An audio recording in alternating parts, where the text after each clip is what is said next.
Hey guys, what's up? It's Alex or Nuzz here. In today's video, we're going to be talking about the Het Oasis rewards that are coming out, and we're going to be talking about how they could affect the PvM meta, going through some information that I found out about them and giving you my opinion. I'm sure most of you have seen that an upcoming skilling area is replacing the duel arena, and it's releasing on January 4th, 2022, which is Het Oasis. I wanted to wait to make this video on the rewards until I could actually find out a bunch more information from the mods and look through a bunch of questions being asked and just research more about them so I could give you a good opinion. We're gonna see what I think would be the most beneficial and how good they are, and look at a bunch of other information about these. So the first reward that was talked about on this post that's pretty popular is the Blessing of Het Relic.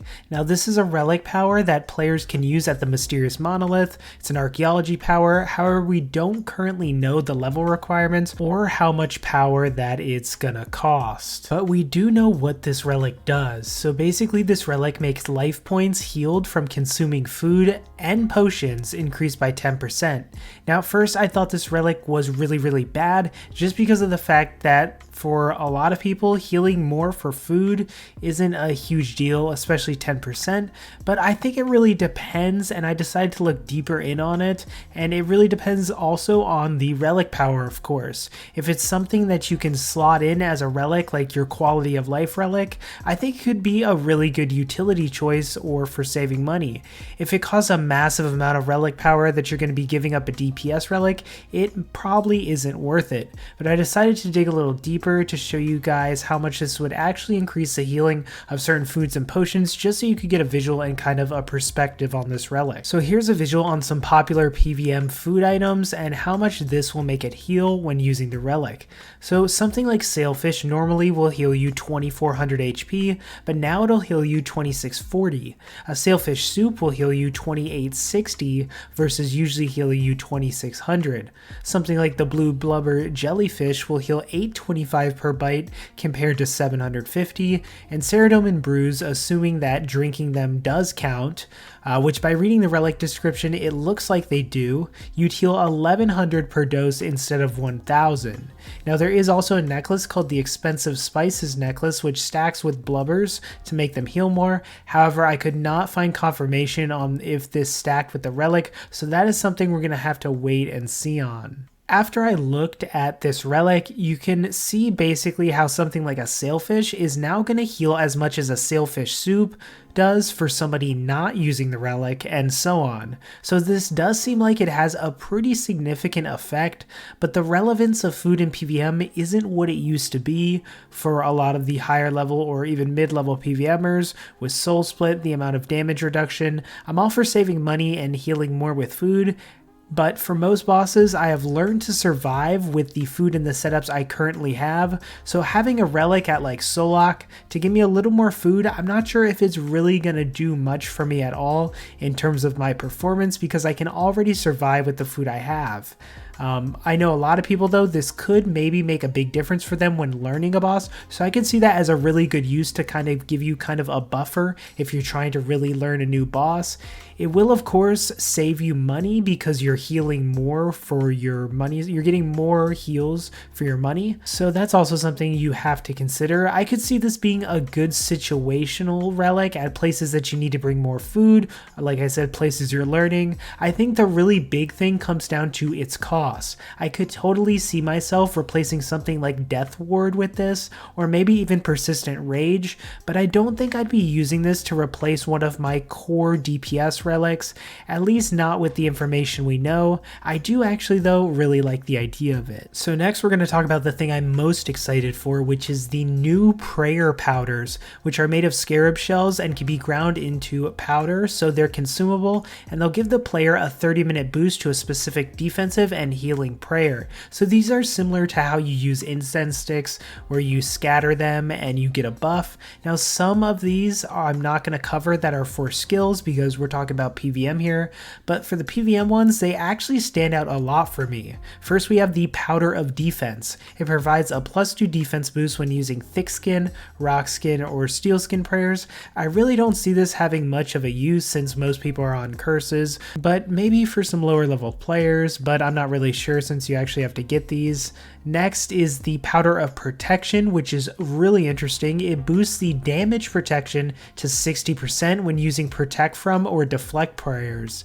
Now this actually sounded really broken and overpowered because the Amulet of Souls and Essence of Finality already boost your prayer's effectiveness, and so does the Shadow Pontifex ring when you're at the Archglacier, which would bring your prayer damage reduction extremely high, especially at the Archglacier and also very high at other places. But I was actually able to find confirmation from Mod Luma on Reddit that the powder will not stack with the Essence of Finality or the Amulet of Souls, which honestly is probably a good thing because this powder would be so overpowered. I mean, it's not even funny. If they let this stack, the damage reduction would be insane. If you couple this with the Essence of Finality or Amulet of Souls prayer reduction, maybe the Shadow Pontifex ring at the Archglacier, if you couple that with the defensive abilities of Crypt Bloom, you're basically never going to take damage. So although I thought it was a really cool concept, I'm glad they didn't completely break the game with this one.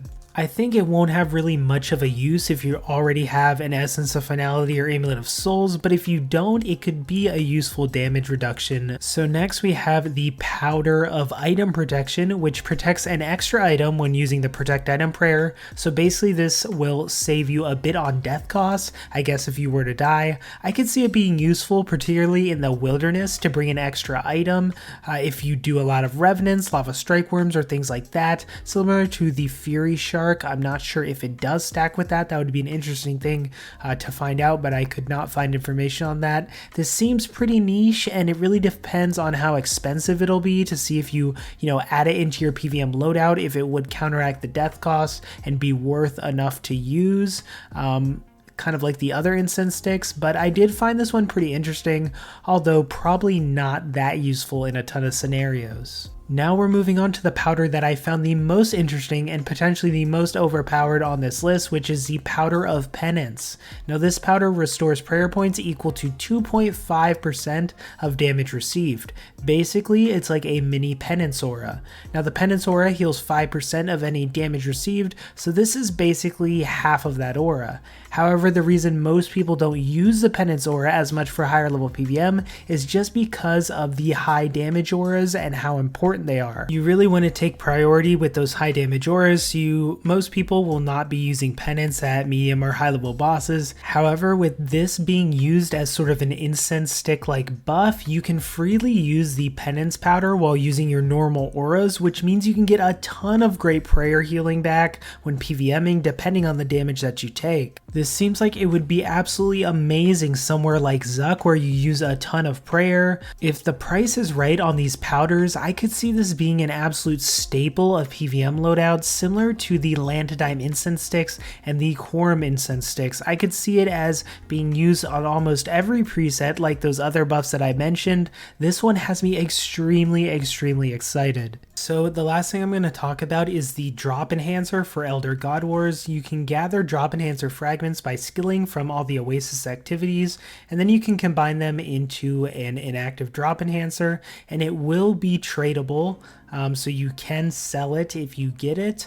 But it can be turned to the untradeable version, and when you wear it, you'll have a 10% increased chance of finding unique drops from all the bosses in Elder Godwars. So this only applies to the unique drops, but this sounds pretty OP and something that probably a lot of people are going to be using because like places like the Archglacier, Crocs, a 10% buff is, pretty significant, especially with drops so expensive, especially like at Karapek.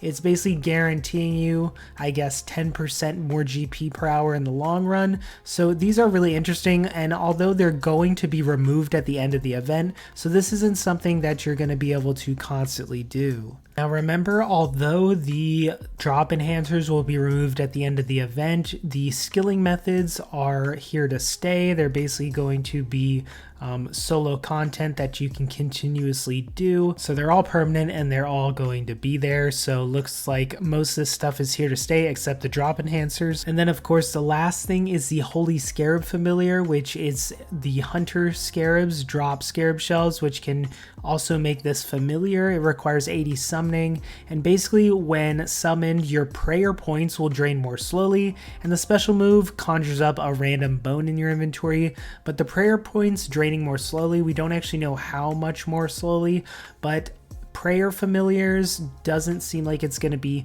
such a big thing because the Ripper Demon is just so good, and if you're not using the Ripper Demon, you're probably going to be using like a Yak or something. But I could see this maybe having uses at lower level bosses, places that you really need prayer.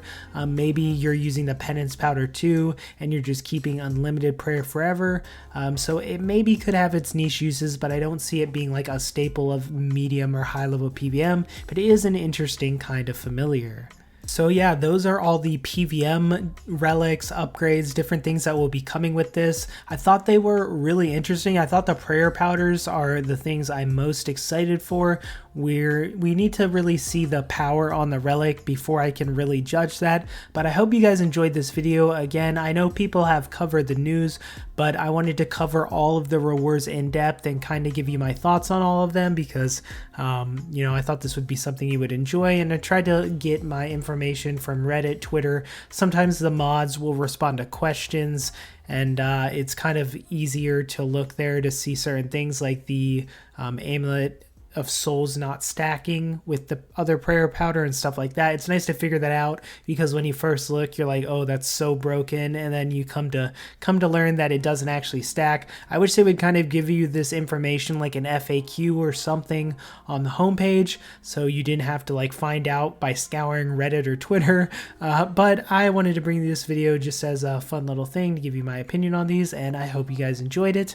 So thanks for watching, everybody. I hope you had a great Christmas, and I'll see you all in the next video.